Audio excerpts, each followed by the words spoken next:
Software project management. The topic is sequencing and scheduling activities.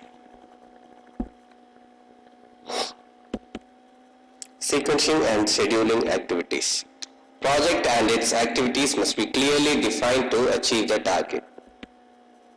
An activity plan will contain the following factors. A project is basically composed of number of interrelated activities. The initiation of the project happens only if at least one activity is ready to start. An activity is clearly defined with its start and end point that produce good deliverables. Activity requiring resources must be analyzed well in advance and made available during the execution. Some activities would depend on other activities for them to complete. A project can attain its completion only when all activities have been completed.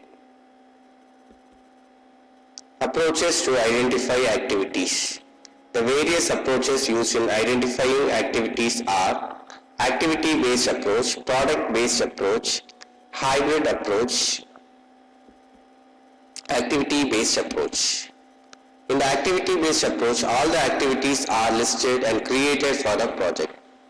This is achieved by brainstorming session where the entire project team analyzes the various activities needed at different stages with the help of similar projects. This approach usually generates the list of activities using a work breakdown structure.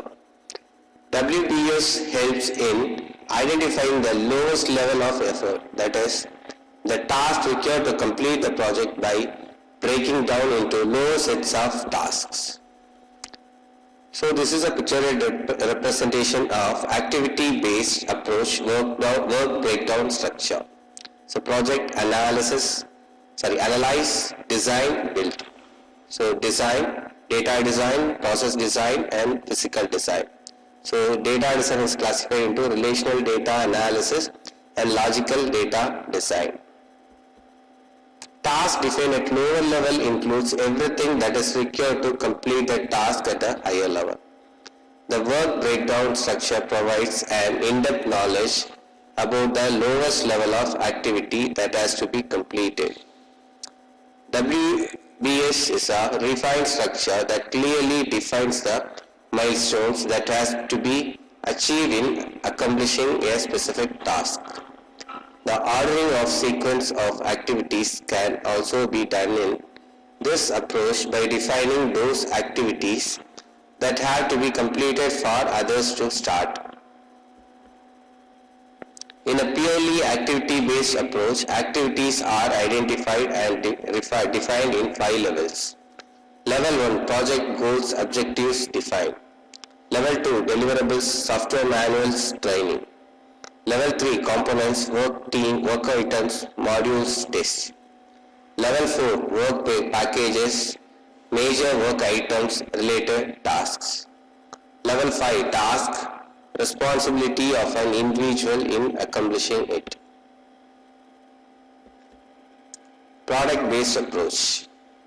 The product-based approach produces a product breakdown structure along with a product flow diagram.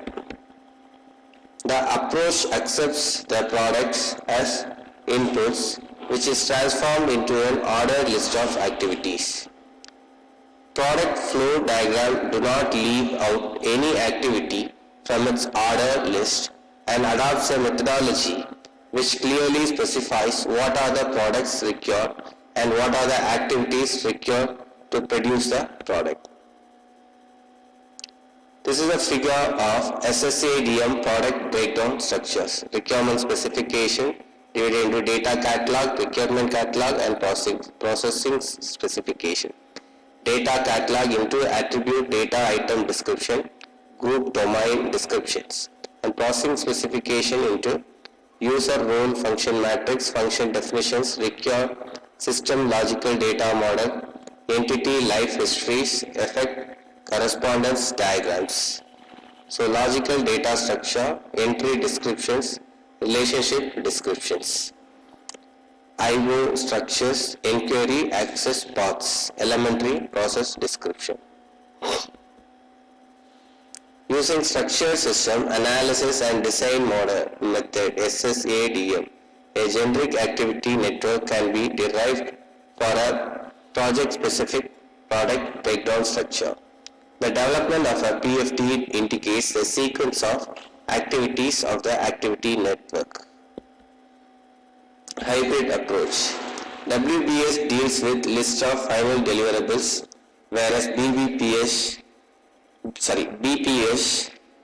deals in producing the products using the product flow diagram.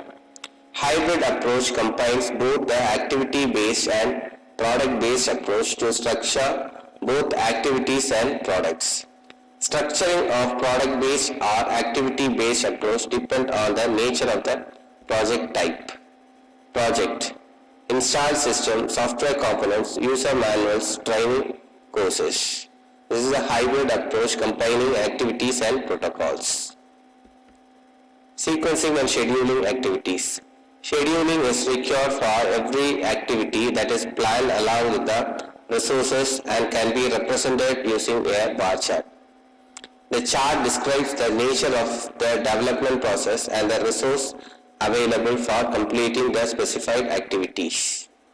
Sequencing and scheduling activities. Scheduling is required for every activity that is planned along with the resource. So this is a bar chart representing scheduling.